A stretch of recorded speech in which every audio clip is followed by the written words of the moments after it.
이 시간 하나님께서 우리에게 주시는 말씀은 마가복음 14장 27절에서 31절 말씀입니다. 제가 가진 신약 성경 80면 마가복음 14장 27절에서 31절 말씀입니다.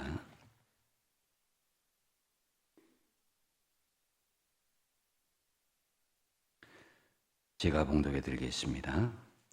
예수께서 제자들에게 이르시되 너희가 다 나를 버리리라. 이는 기록된 바 내가 목자를 치리니 양들이 흩어지리라 하였음이니라. 그러나 내가 살아난 후에 너희보다 먼저 갈릴리로 가리라. 베드로가 여짜오되 다 버릴지라도 나는 그리하지 않겠나이다. 예수께서 이르시되 내가 진실로 네게 이르노니 오늘 이 밤 닭이 2번 울기 전에 네가 3번 나를 부인하리라. 베드로가 힘있게 말하되 내가 주와 함께 죽을지언정 주를 부인하지 않겠나이다 하고 모든 제자도 이와 같이 말하니라.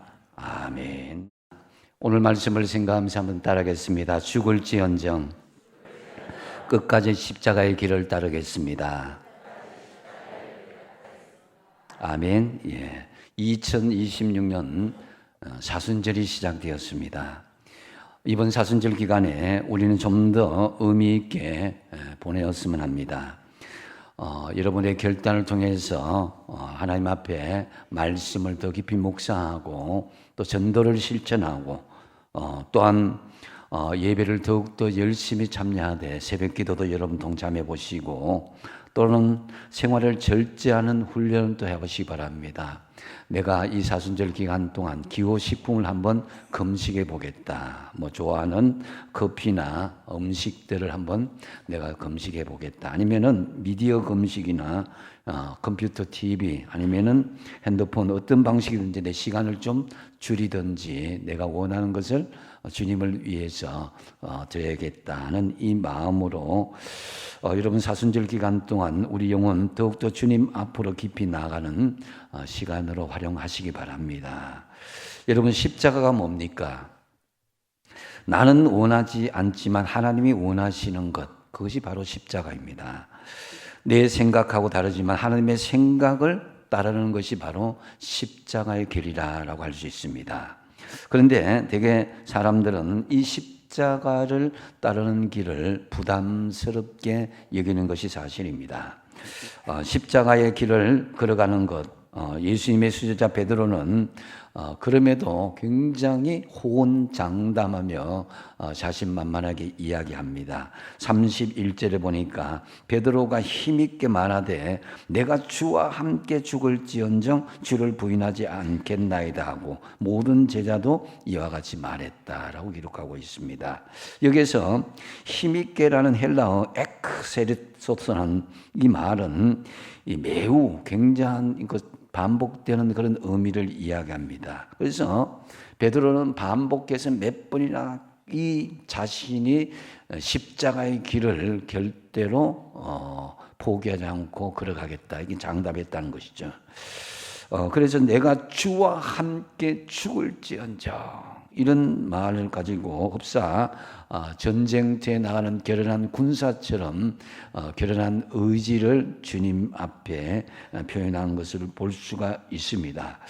죽을지언정 십자가의 길을 따르겠다는 것, 여러분이라면 과연 그렇게 할 수 있겠습니까? 현대에 등장한 신조 중에 근자감이라는 단어가 있습니다. 이 근자감은 근거 없는 자신감을 줄여서 하는 말이기도 합니다. 현실을 모르고 자신의 상태를 정확하게 알지 못하면서 무조건 자신감에 충만하여서 무엇이든지 할 수 있다고 그렇게 자신감에 충만한 그런 착각하는 사람을 말합니다. 사람은 때로 자기도 자기 자신을 제대로 모를 때가 있죠. 부부가 평생을 살아도 어떤 경우에는 몰랐던 부분을 발견하는 경우가 있고 우리 스스로에도 스스로 우리 자신의 내용들 알지 못하는 부분들이 이런 분이 나한테 있구나라는 것을 발견하고 놀라기도 합니다. 그만큼 우리가 모르는 영역이 있다라는 거죠. 무식하면 어떡하다고요? 예, 용감하다 그러잖아요. 그죠? 예, 자기 자신을 모르니까 자신에 대해서 정말 무모하게 호언장담하는 경우가 있다는 거죠. 사실 십자가의 길은 죽기까지 따르겠다. 이건 굉장히 좀 간단한 문제는 아닙니다. 어떤 환경이나 사람에게 타협하지 않고 때로는 내 직장을 잃을 수도 있고 사랑하는 사람들과 결별할 수도 있고 내가 철저한 고독을 경험해야 되는 그런 일들이 우리에게 펼쳐질 수 있다. 이 생각하면 절대 쉬운 일은 아니죠. 그래서 어떤 개인의 신념이나 만용을 부리다가는 다른 사람들에게 큰 피해를 주고 본인도 스스로에게 큰 좌절을 당할 수도 있게 되는 것입니다. 오늘 본문의 베드로가 이런 모습을 보여주었던 것입니다. 그렇다면 오늘 본문에서 말씀하시는 우리가 죽을지언정 주님께서 걸어가신 십자가의 길을 걷는다는 것은 과연 무엇을 의미하겠습니까? 먼저 이 십자가의 길은 깨어짐의 길이다라는 것을 오늘 본문을 통해서 말씀하고 있습니다. 여러분, 그리스도인들이 고난당하는 이유가 뭐겠습니까? 여러 가지 이유가 있겠지만 가장 중요한 이유 중에 하나는 바로 깨어짐이 필요하기 때문이다라는 거죠. 베드로는 예수님을 죽을지언정 부인하지 않겠다고 해놓고는 나중에 예수님을 부인합니다. 그래서 부인하는 정도가 아니라 저주하면서까지 예수님을 부인하게 되죠. 그리고는 닭 우는 소리를 듣고는 예수님 말씀에 정말 크게 자신이 돌이키면서 통곡하며 울었다 그랬습니다. 왜 이렇게 한순간에 베드로가 무너지게 되었습니까? 사실 이 베드로의 모습은 곧 우리의 모습이기도 합니다. 우리는 주님을 따르기도 하지만 언제든지 주님을 배신할 수 있는 연약한 존재라는 것입니다.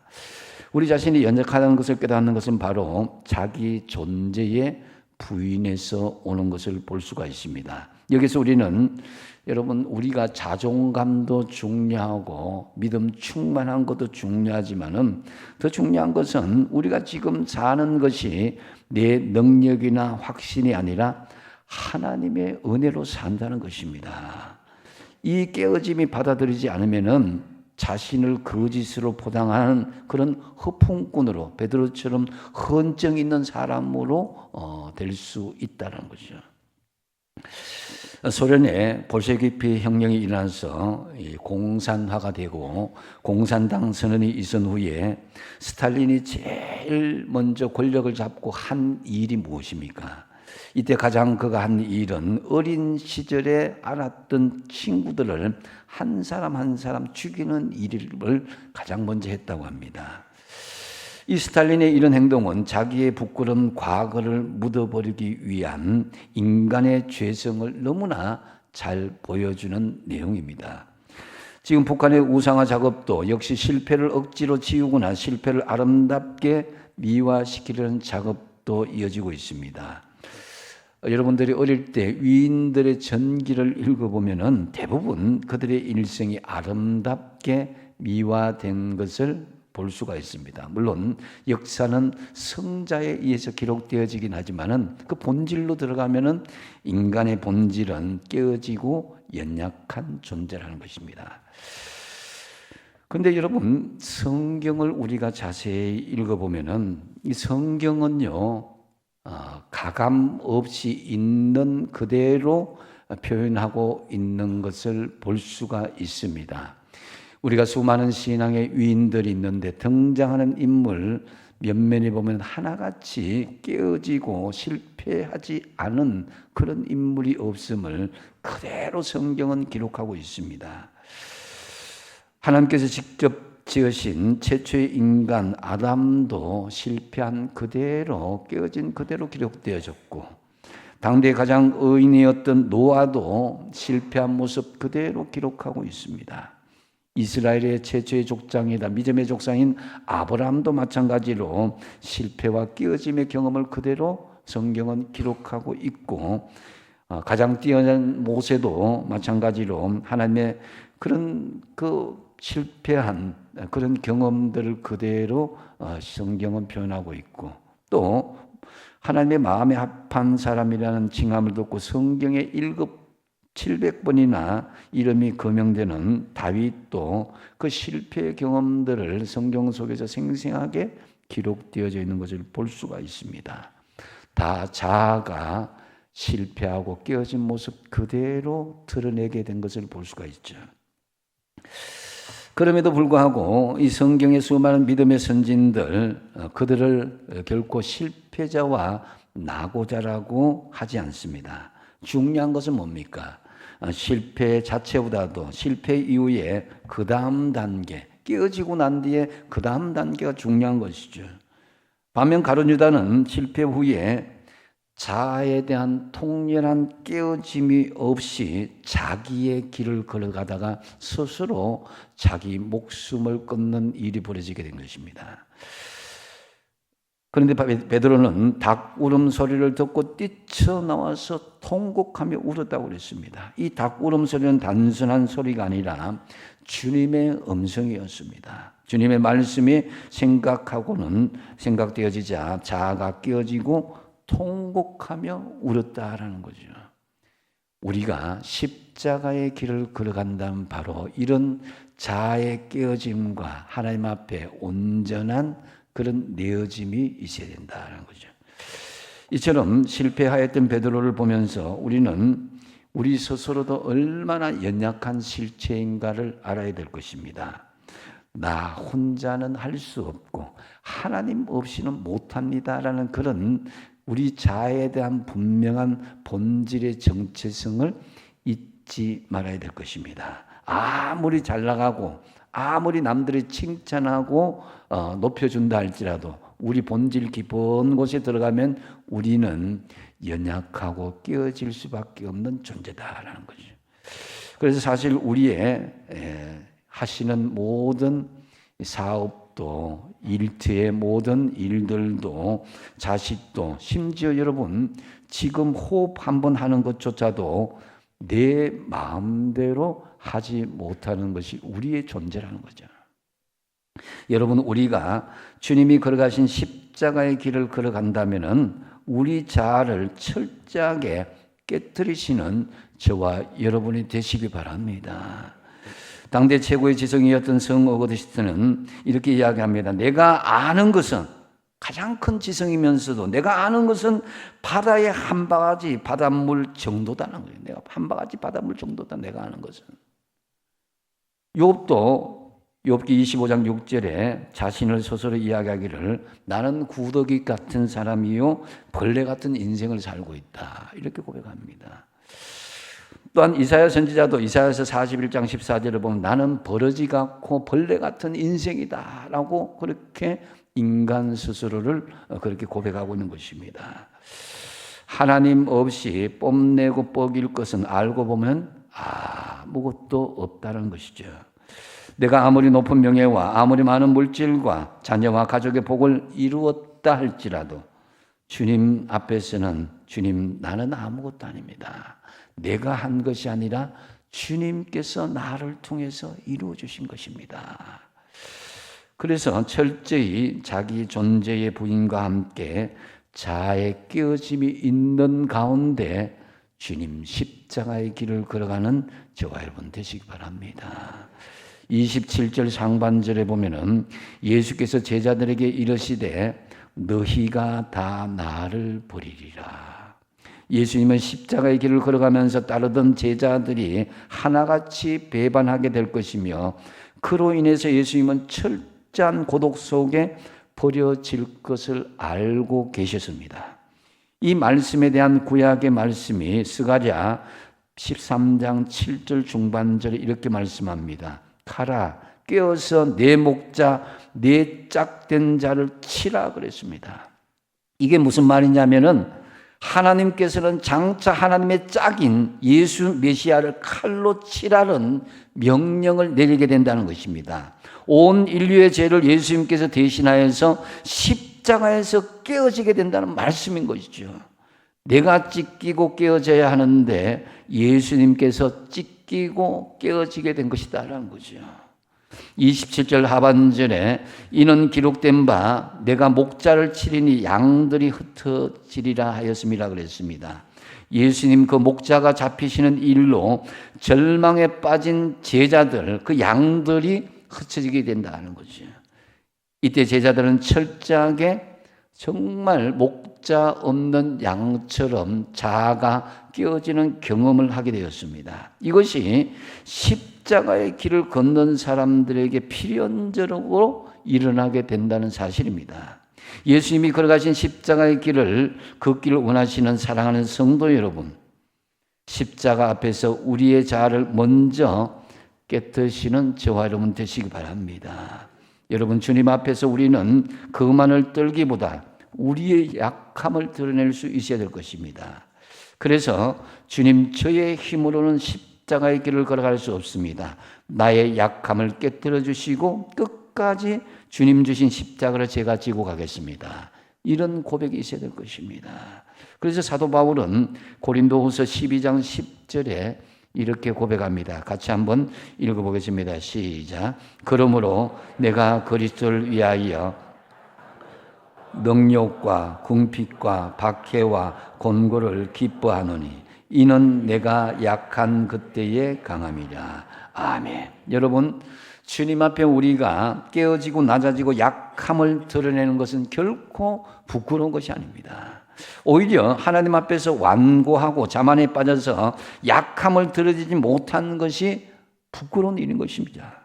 그러므로 주님이 걸어가신 십자가의 길을 걷는 우리는 철저하게 우리 자아를 깨트릴 수 있어야 되는 것입니다. 하나님 도움 없이 우리의 힘과 능력만으로는 결코 내게 주어진 이 십자가의 길을 걸어갈 수 없음을 솔직하게 인정하십시오. 그리고 하나님의 도움을 구하시고 죽을지언정 십자가의 길을 당당하게 걸어가시는 저와 여러분 되시기 바랍니다. 또한 우리가 죽을지언정 십자가의 길을 걷는다는 것은 희망의 길을 걷는다라는 그런 의미가 있습니다. 여러분, 우리는 주님의 제자로서 십자가의 길을 걷는데 만약에 우리가 십자가의 길을 걷면서 절망하는 모습을 보인다면 누가 그 십자가의 길을 따라오겠습니까? 예수님은 죽기까지 십자가의 길을 걸어가면서 제자들에게 희망을 보여주셨습니다. 28절에 보면은 그러나 내가 살아난 후에 너희보다 먼저 갈릴리로 가리라고 그랬습니다. 예수님께서 왜 제자들에게 갈릴리로 그렇게 가시겠다고 말씀하신 것입니까? 과연 갈릴리가 예수님과 제자들에게 무슨 의미가 있고 어떤 곳이기에 그런 말씀을 했겠습니까? 갈릴리는 바로 베드로와 그 제자들을 처음 부르신 장소입니다. 그들은 그곳에서 그물과 배와 모든 것을 버리고 예수님을 따랐던 장소이기도 하고, 또 갈릴리는 예수님의 말씀을 전가하며 천국 복음을 전한 중심지기도 했고, 갈릴리는 수많은 이적과 기적을 행하신 그런 장소였습니다. 소위 신앙의 처음 맛보는 신앙의 원점이 바로 갈릴리였다라는 거죠. 그렇게 갈릴리는 예수님과 제자들에게 절망에서 희망을 주는 곳이다라는 거죠. 우리가 길을 잃어버리고 삶의 여러분 갈 바를 잃어버리면은 어디로 가야 됩니까? 외지에서 길을 잃으면 길을 잃었던 그 첫 장소에 찾아가서 다시 시작하면 돼요. 공연히 아는 척하고 하면 더 길을 헤맵니다. 우리 인생도 마찬가지입니다. 우리 인생 가운데 정말 내가 삶이 엉키고 설키고 갈 바를 알지 못하면 참 주님과 만났던 그 지점 갈릴리로 가야 된다는 거죠. 그래서 예수님께서 부활 후에 배반한 제자들을 만나기 위해서 먼저 그곳으로 가야겠다. 예수님께서 있어서 배반하고 도망쳤던 제자들을 그 소중한 존재로 만났던 것입니다. 여러분, 갈릴리에서 베드로를 만났던 예수님 보십시오. 야, 이놈아, 네가 왜 십자가를 배신하고 나를 저주하고 도망가느냐, 이렇게 꾸짖지 않으시고 어떻게 말씀하셨습니까? 네가 나를 사랑하느냐? 네가 나를 사랑하느냐? 네가 나를 사랑하느냐. 예수님은 우리가 배반했어도 여전히 우리를 소중한 존재로 여기시고 내 삶에 얽히고 설킨 것, 내가 정말 주님을 떠나 살던 그 모습도 품어 안아주시고 버리지 않으시고 부르신 그 장소에서 우리를 기다리고 계신다. 그 장소가 바로 여러분의 갈릴리입니다. 여러분 그 장소를 기억하시고 나아갈 수 있어야 돼요. 우리가 배신해서 주님의 마음을 아프게 하고 서운하게 했다고 할지라도 예수님은 변함없이 우리를 부르고 계십니다. 그러므로 우리는 우리의 처음 원점의 자리 갈릴리로 가야 됩니다. 주께서 나를 부르신 그곳으로 나갈 때 주님은 우리를 기다리고 계시는 것입니다. 우리를 버리거나 내치기보다는 우리를 회복시켜 주시고 희망의 메시지를 우리를 통해서 주시고자 하는 것이다라는 거죠.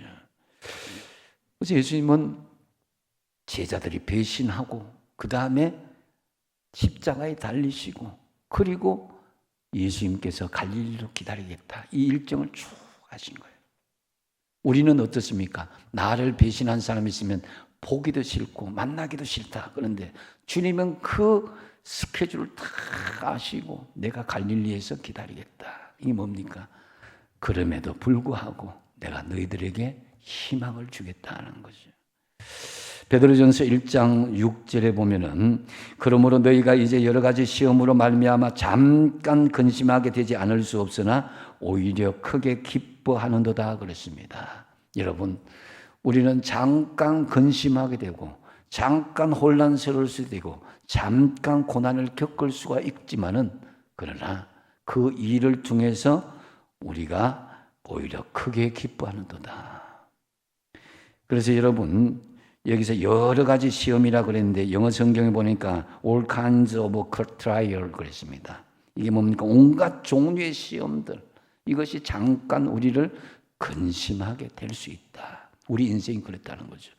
그렇지만은 그 잠깐 근심한 중이라도 여러분 희망을 포기하지 말고 주님이 명령하신 그 갈릴리의 자리로 나아가시기 바랍니다. 특별히 여러분 중에 혹 자녀와 가족 중에 인간의 힘으로 고치지 못하는 여러 가지 질병의 십자가를 지고 가시는 분들이 있습니다. 남들을 위해서 기도하기는 했는데 막상 내가 그 어려운 십자가를 지니까 너무 힘든 거예요. 지난 금요 성령 집회 때 서진교 목사님 오셔서 참 많은 은혜를 주셨습니다. 부모님인 알코올 중독에다가 조현병으로 그렇게 부모 사랑을 받지 못하고 버림을 받다시피 했고 하나밖에 없는 딸은 희귀병으로 매일 병원을 다녀야 하는 힘든 십자가의 삶을 살 수밖에 없었습니다. 그런데 이 목사님은 십자가의 길을 걷는 속에서 주님께서 주시는 희망을 우리에게 보여주셨습니다. 그 절망을 보여준 게 아니에요. 여러분 우리에게 주님께서 주신 십자가의 길은 희망을 주는 꽃길임을 믿으시기 바랍니다.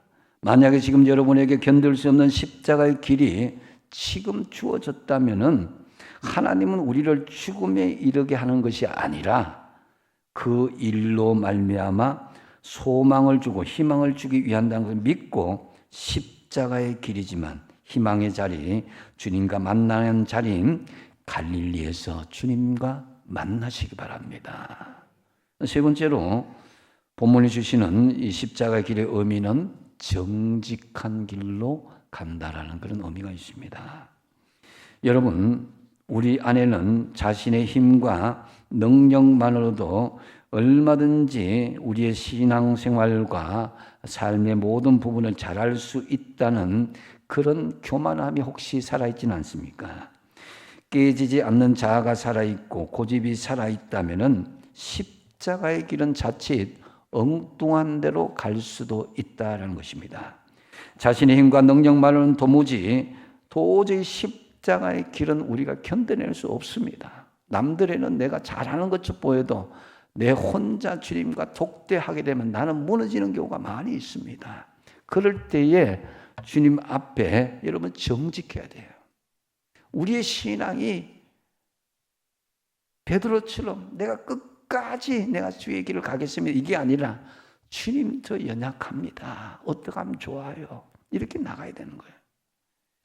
29절에 보면은 베드로는 그러나 뻣뻣하게 나갔죠. 베드로가 여짜오되 다 버릴지라도 나는 그리하지 않겠나이다. 베드로는 자신을 과신했고 자신의 과대평가였습니다. 다른 사람은 몰라도 자기 자신만은 절대로 주님을 버리지 않겠다고 단정 짓고 있는 것입니다. 그러나 그것은 주님을 사랑하는 마음이라기보다는 우월감과 자만심에서 나온 것이다 라는 것을 알 수가 있습니다.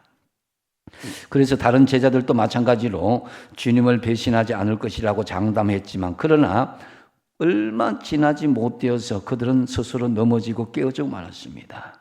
그래서 그들은 작은 유혹에 넘어지는 연약함을 인정하지 않으므로 믿음을 과신하며 정직하지 못했다라는 거죠.